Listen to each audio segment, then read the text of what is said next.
Hello and welcome to the Film Pulse Podcast. This is episode number 459. My name's Adam Patterson. With me today we've got Kevin Rakestraw. Hey, Kevin. Hey, how's it going? It's going all right. It's going all right. Busy. Very, very, very, very busy. Correct.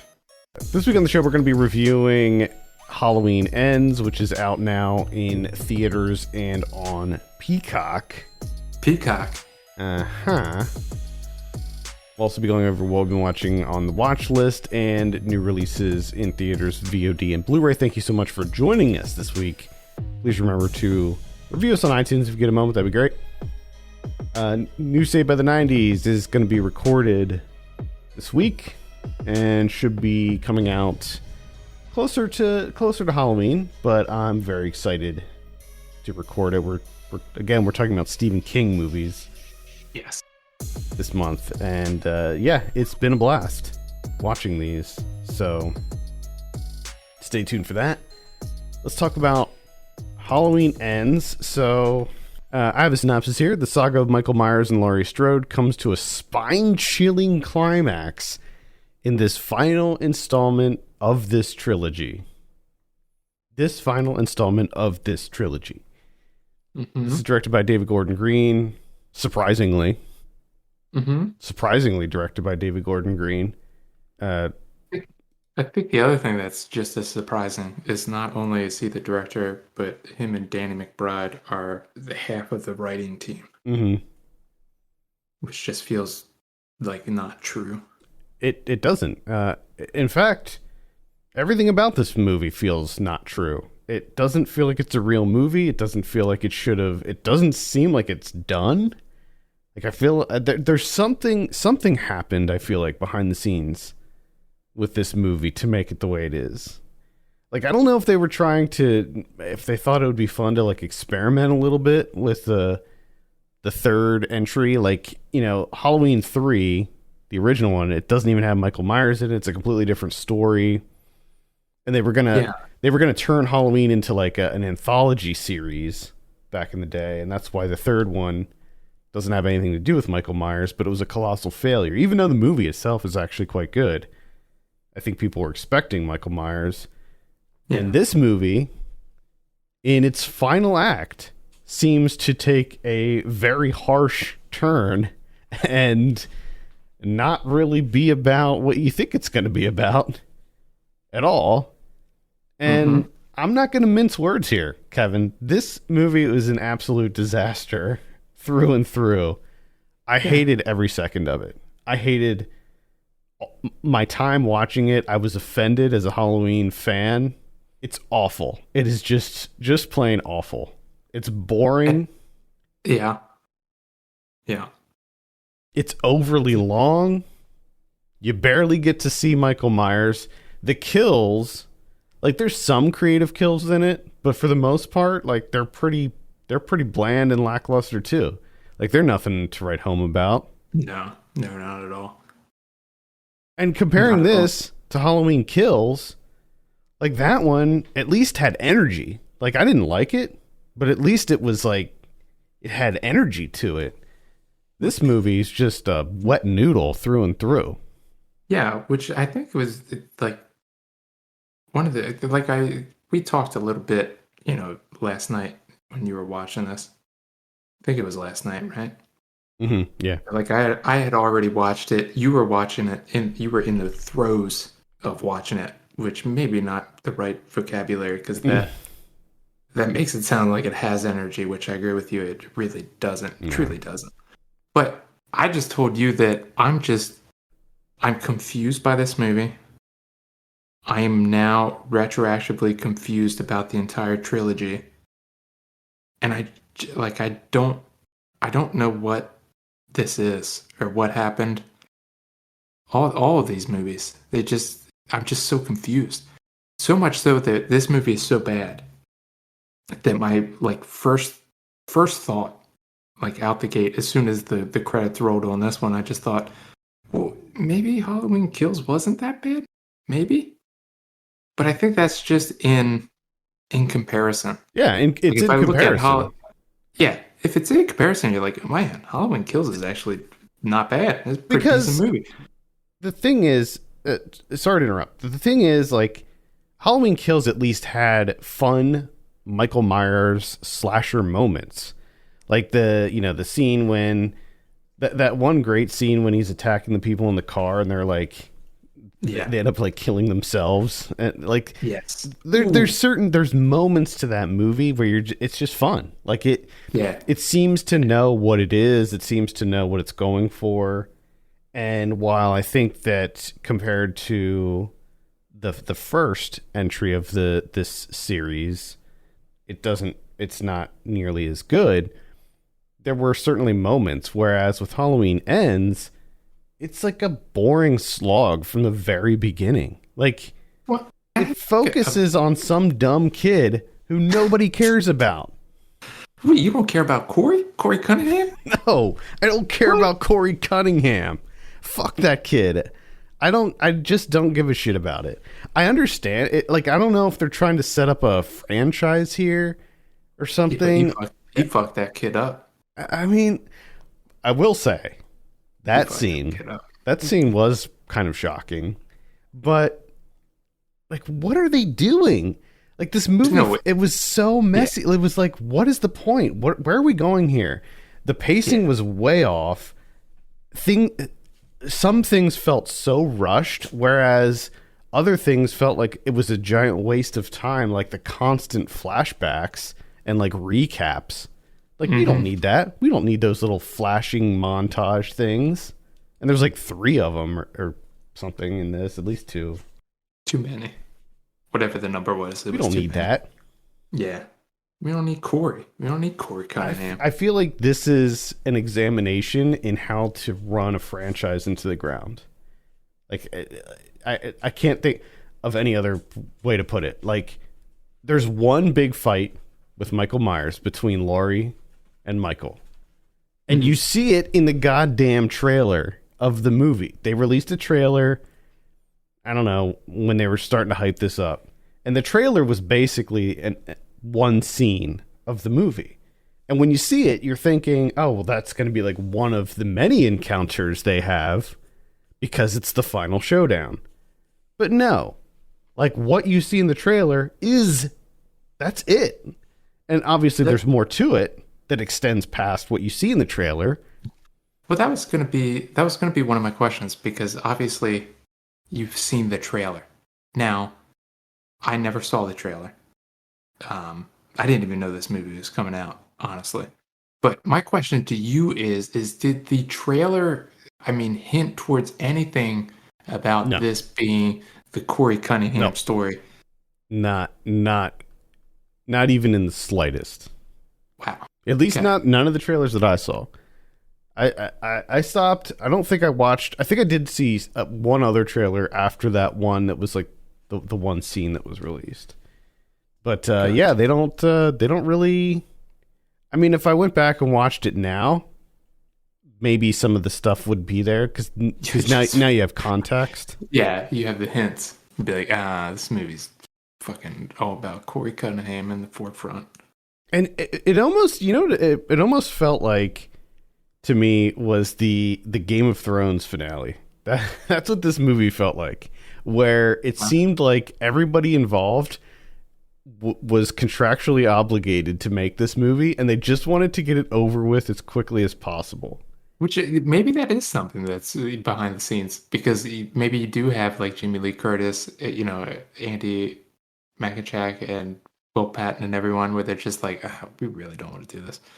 So they bring in Rohan Campbell as Corey Cunningham, and like, well, this guy will go for it because we'll give him the opportunity. Everyone else is phoning it in because they just want to move on with their lives. So we'll create Corey Cunningham. And like, what they did with the characters, what they did with Laurie and Allison, and more like what they didn't do with the Will Patton character, Frank, because he was basically non-existent in this. Yeah. He was a tool.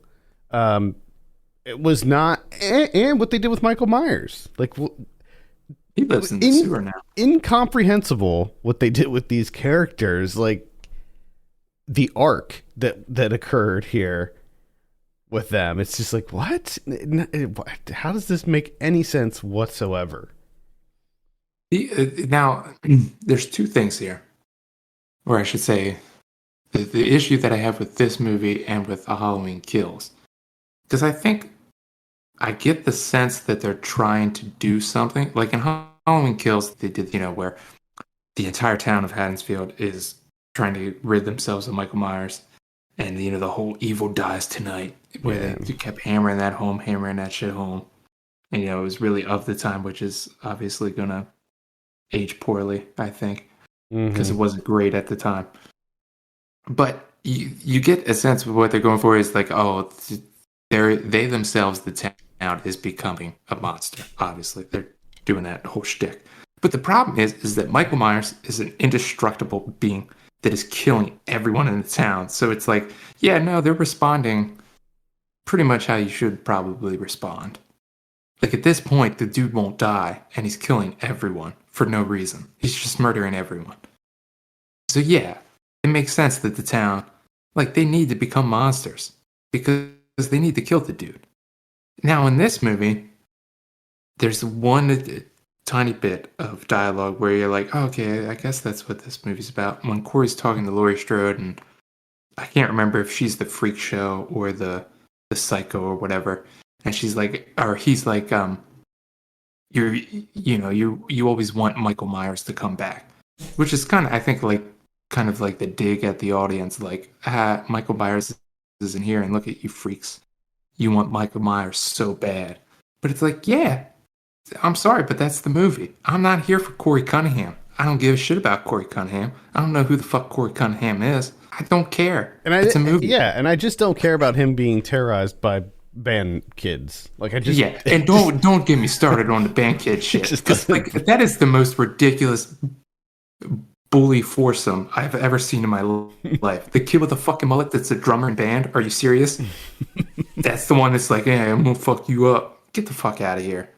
and the band kids. This town must be so small that the band kids just keep running into him like over and over and over again. It's And incredible. are band kids that bad? Is that something that's changed in high school? The band kids are, Yeah, nowadays it's the band kids who are the bullies. yeah, band kids are they're the gangs.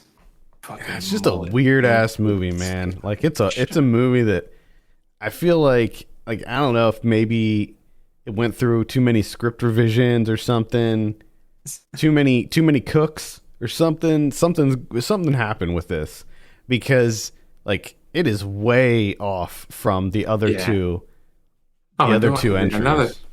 another thing that gets me, that I mean, this is classic Kevin, but that Laurie Strode, Jamie Lee Curtis Oh, voiceover God. shit where she's writing her fucking book. Get the fuck.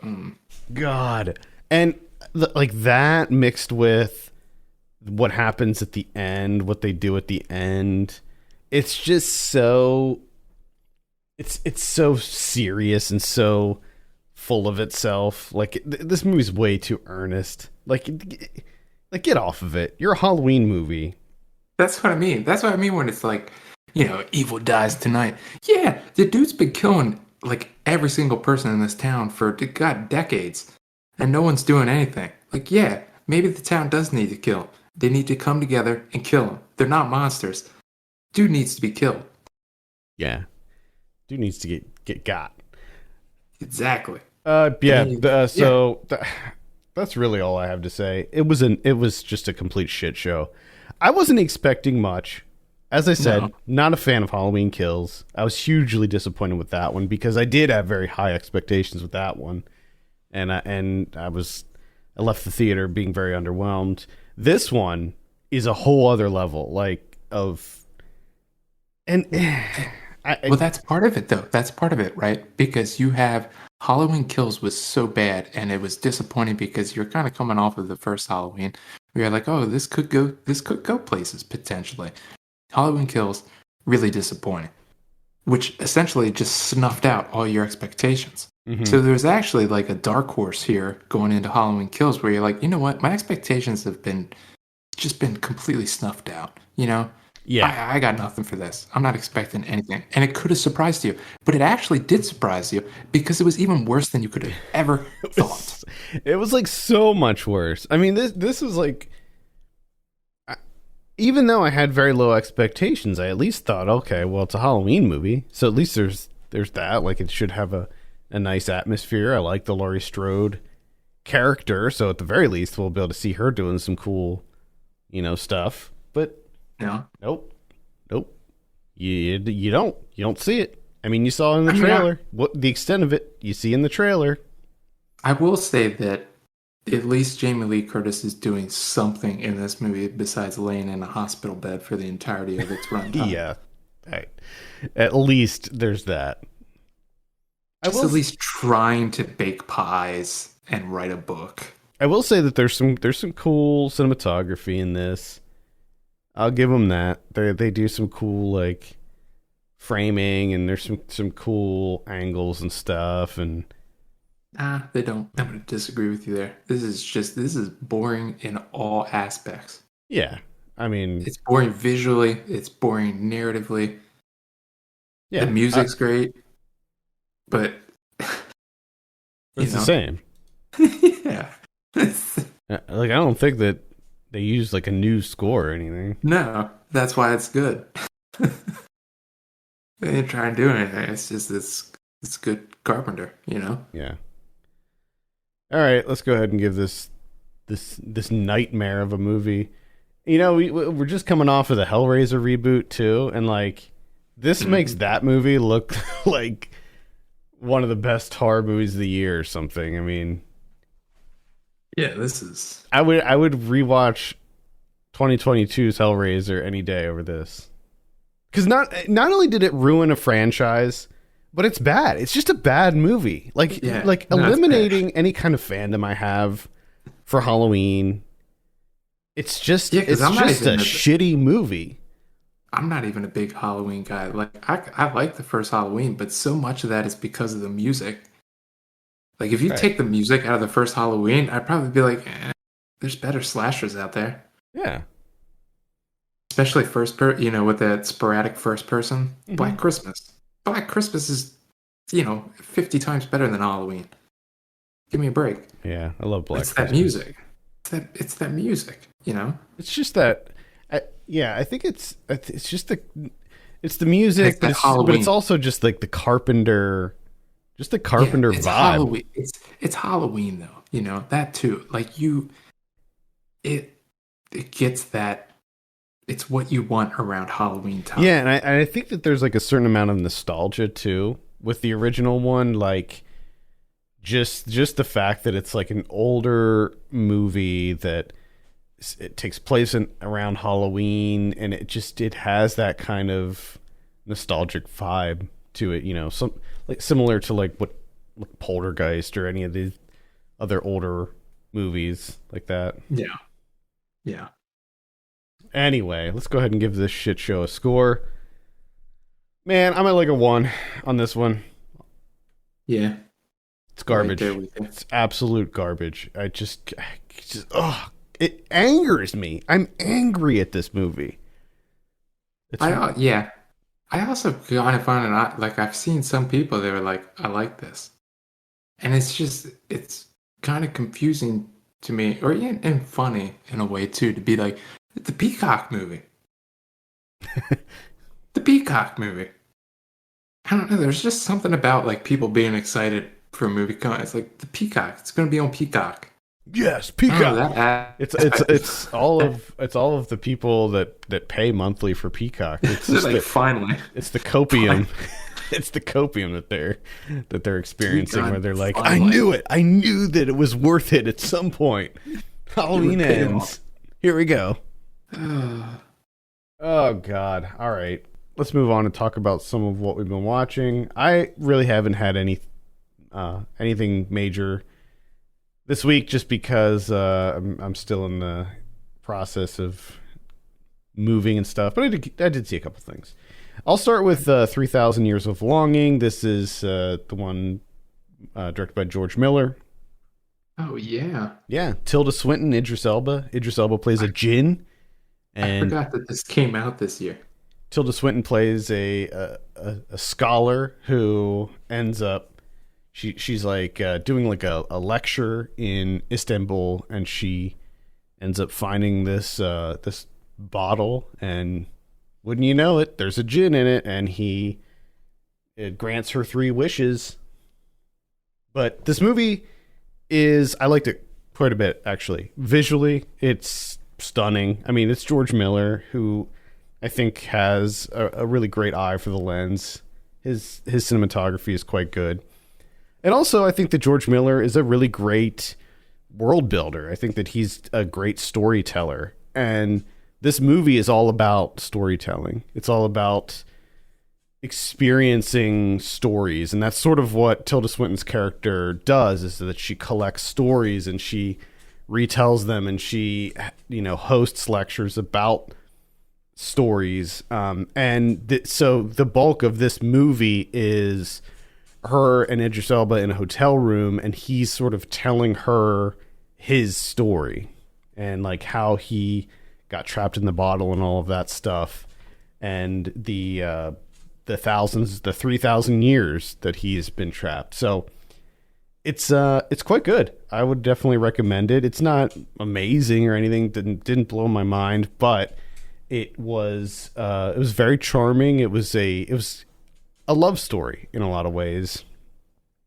And I thought that it was just very sweet. And I would recommend it. 3,000 Years of Longing. This is on VOD right now, so you can give it a rent. Oh, nice. Yeah, and I'd say it's worth a rental. Okay. All right. Well, the 2 things that I watch are on Tubi. Ooh. Starting to realize that my mom was... She's onto something. She was ahead of the curve on dude. Tubi, man. Just before you get into that, I've been watching Freddy's Nightmares, which is the Nightmare on Elm Street TV series that came out in the 80s, and they have the whole series on Tubi. God damn it, dude. Tubi's got fucking everything. It's insane. I love it. The first thing that I watch is The Church from 1989. This is Michelle Soave. It's an Italian movie. This is one of those Dario Argento presents. Ah, okay. So this has Asia Argento in here. But man, this is pretty fucking good. It starts off like medieval Europe. You got the Teutonic Knights, and they're massacring this entire village. They're suspected devil worshippers, just murdering everyone in sight. All the animals, all the children, everyone. They murder everyone, throw them in one giant grave, cover it up, and they decide to build a large Gothic church on top of it to kind of like seal the evil in, right?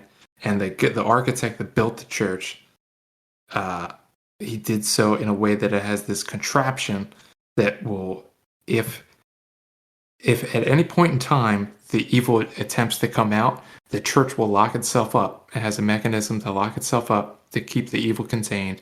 And then if you have to, there's a point in the church that all you have to do is touch a certain area, and the whole thing will just collapse in on itself to protect everyone else. And it's weird, and it's incredible because of the setting. I mean, it's this massive church. I mean, it's just an incredible setting. And there's a guy that jackhammers himself because a couple of people get kind of possessed by the evil there. The devil does show up at one point, and he gets laid immediately. Naturally. And yeah, the effects work on the devil pretty good costume. Just, I mean, the type of thing, when I was talking about, what was the Carpenter movie? Prince of Darkness? Mm-hmm. I think it's kind of in that vein. If that's something that's up your alley, this movie is going to hit all those points for you. And it's so good. I just had a great time with this. It's a very Dark Souls type feeling. Yes. Movie. Nice. Yeah, it's good. It's good stuff. I already added this to my watch list, so that this is a must for me. I saw Old Man. This is the new one from Lucky McKee. I like Lucky McKee as a director, or at least I want to like him. Like he seems to be really hit or miss for me, honestly. But this one was a miss. Stars Stephen Lang as this kooky old guy living in the woods. He's a hermit, just living out there in a little cabin. and this young man comes knocking on his door, and he's a guy who is lost in the woods, but he's also kind of holding a dark secret. And where this goes is, at least to me, very predictable, extremely predictable. I knew exactly where it was going to go from very early on. It's definitely one of those movies that I've said time and again that I'm just sick of, where it's like, oh, is it all in his head? Is he crazy? And the thing is, like, this feels like a COVID movie. It's basically just these two guys in a cabin, just chit chatting, and that's pretty much it.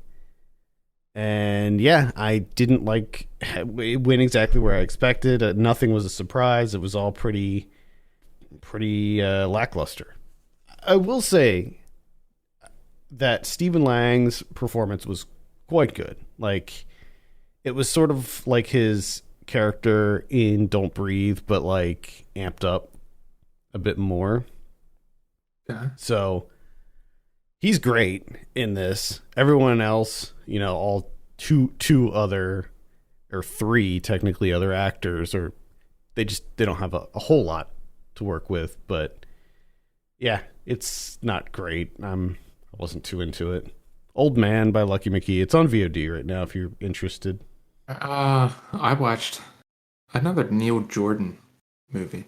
Neil Jordan. So I watched The Company of Wolves from 1984, which is, let me see if I get this right. I think he wrote this with Angela Carter. So it's kind of based on an adaptation of Angela Carter's story, where she kind of like reworks Little Red Riding Hood. And I gotta say, I didn't know what to think going in this. This is a movie that my wife picked, and I was on board. Because I'm like, yeah, Neil Jordan. I've seen two things, and right? I kind of like this premise. And holy shit, this movie is so fucking good. It's so fucking good. I've never saw this, but I always remember seeing that poster. The poster, it makes it look like it's going to be rough, right? Like that transition, because the dude's transitioning into a werewolf, right? And it doesn't look good in poster form. But I mean, it's coming out of his mouth. I mean, it looks kind of creepy. Yeah, no, the effects work in this movie, phenomenal. So this is like Sarah Patterson is the main character. She plays Rosalind, and she's sleeping and she's kind of having this nightmare. And in the nightmare, she goes to this like fantasy world and essentially lives out, Little Red Riding Hood. So in the beginning stages of it, there's stuff from her real life, like stuff that's found in her room, but it's like life size. So there's life size toys that come to life, and her sister ends up getting killed by wolves. So and then she's kind of told that you need to keep an eye out for the wolves when you go out. Can't be out in the woods at night because the wolves will get you. And man, just the sets alone, the sets of the movie are just top notch. They're fucking phenomenal. Just the entire world building is just incredible.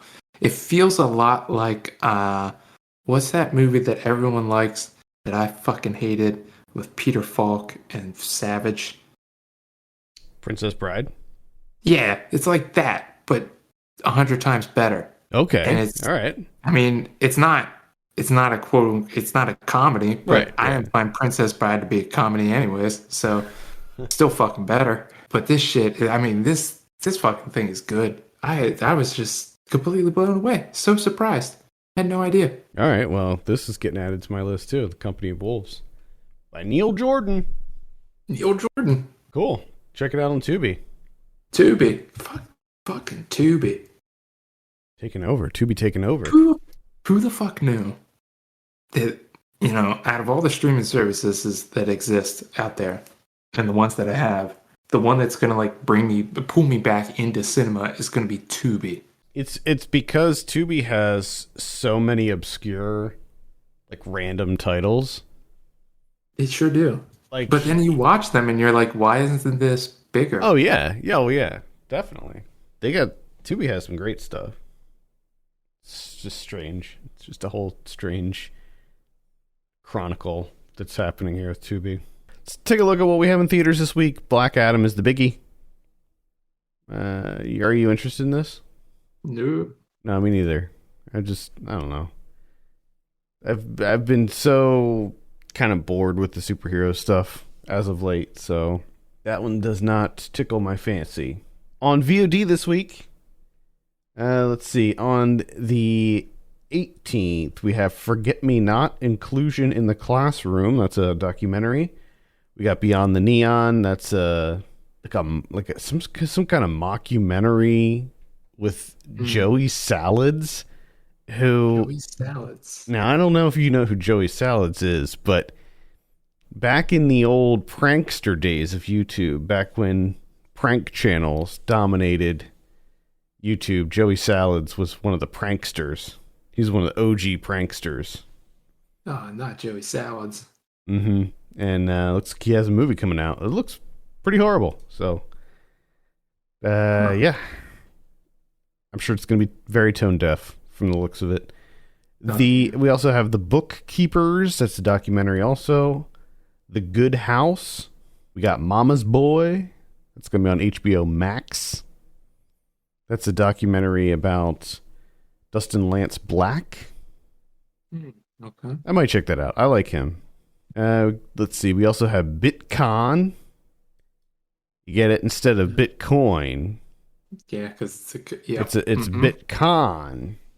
There you go. So, yeah, there you have it. On the 19th, we have The School for Good and Evil on Netflix. On the 20th, we have VHS 99 on Shudder. Pretty excited for this one. I feel like the last VHS was like a major return to form for that franchise. And I think the VHS 94 was the best one of them all. So I'm pretty excited for VHS 99. Yeah, I didn't know they were still doing this. Yeah, they brought it back. I mean, after the third one, there was quite a long break in there. And then I think it was like maybe 2 years ago that 94 came out. And they're doing another one. There's the next one is like 86 or something, VHS 86 or something like that. Okay. But yeah, I'll be checking out 99. It's a good Halloween movie. On the 21st, we have 20th Century Girl. That's going to be on Netflix. We have Descendant, also on Netflix. That's a documentary. We have Slashback, which is a kind of a fun horror movie. I would definitely recommend that one. We have Sinphony, which is spelled S-I-N. Oh, no. A Clubhouse horror anthology. Now, this film was derived from stories told over the social media app Clubhouse. So, there you have that. Okay. All right. Also, on the 21st, we have Dangerous Game, The Legacy Murders with John Voight and Jonathan Rhys Meyers. Huh, boy. Goodness. You know, that's going on my watch list because I love John Voight, especially his politics. Oh, man. This guy's got mush brains. Yeah. Got crazy old mush brains. He's got the Clint Eastwood brain. We have The Pez Outlaw. That's a documentary. Let's see.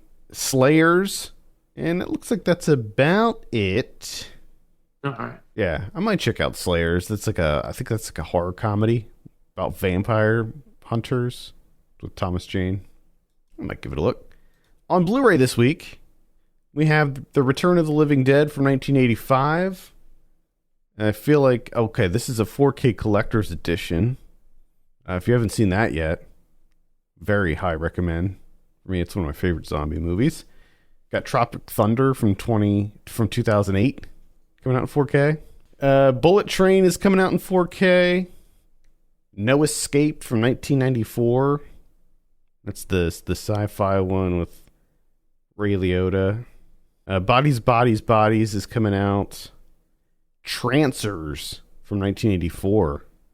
Trancers. Mm-hmm. Coincidentally, American Movie is getting a new Blu-ray release. Oh, man. Yeah, this is right on the heels of the unfortunate passing of Mike Schenk. Orphan First Kill. Arrow is putting out a 4-movie pack that's called Gothic Fantastico. 4 Italian tales of terror. Oh, shit. Yeah, these are like the Gothic horror Yeah. tales. These are the ones that were the big thing before Giallo took over. Oh, boy. Like what? Do you know what? Yeah, I do. Lady Morgan's Vengeance, the Blancheville Monster, the Third Eye, and the Witch. Oh, okay. It looks like another one of those film noir bundles is coming out. Fall, which is the one that came out earlier this year about the 2 friends that get stuck on the nice. My wife tower. wants to see that. Nice. I enjoyed that. Was pretty good. I liked it. I mean, it's my kind of jam, that movie. Yeah. Yeah. No, if you're in the mood for that, because there's times where you get an itch for that. Mm-hmm. That is very specific type of film. Yeah. And I'm glad that they exist. Same. I don't want them all the time. That would be too. It would be too much. It would get annoying. Yeah. But they don't make a lot of them every year. No. There's usually like 1 or 2 a year. That's perfect for me. E.T.'s coming out on a new 4K edition. It's the 40th anniversary edition. What I don't know is if they kept in those horrible CG edits that they made back in I guess that was in the 2000s when they did that special edition, and they edited out the guns with walkie-talkies, and they added some animations on ET. I didn't like that. 2 Witches from 2021. That's gonna be out on Arrow. 2 Witches. Mm-hmm. Yeah, 2 of them. Get out of here. That's way worse than just one witch. It's bad enough when you have 1 witch. Mm-hmm. Now you got 2. Happy Birthday to Me from 1981. The Innocents from earlier this year. We reviewed that a couple weeks ago. Becky from 2020. That was okay, if I remember correctly. The Werewolf of Washington from 1973. Hold up. Werewolf of Washington. Milton Moses Ginsburg. Yeah. Makes it perfectly clear. That's the tagline. Just makes it perfectly clear. What is clear? Makes it of course. Dean Stockwell. Okay, all right. Oh, it's the White House press secretary. Turns into a werewolf. Oh man. God. And he becomes a threat to the president. Oh boy. Shit. All right.